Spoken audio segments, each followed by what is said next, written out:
Una intensa jornada de votación se vivió el domingo en Ecuador durante las elecciones presidenciales y legislativas que se celebraron en medio de la pandemia del nuevo coronavirus COVID-19 que golpea con fuerza al país sudamericano.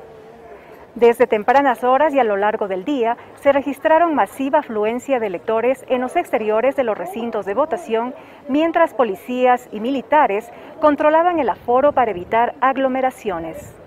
Durante la jornada, los principales candidatos a la presidencia cumplieron actividades políticas y ejercieron su derecho al voto, confiados de un resultado favorable.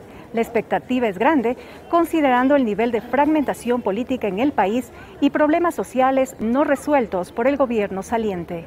La participación hay próximo a 80%, que es un número muy expresivo.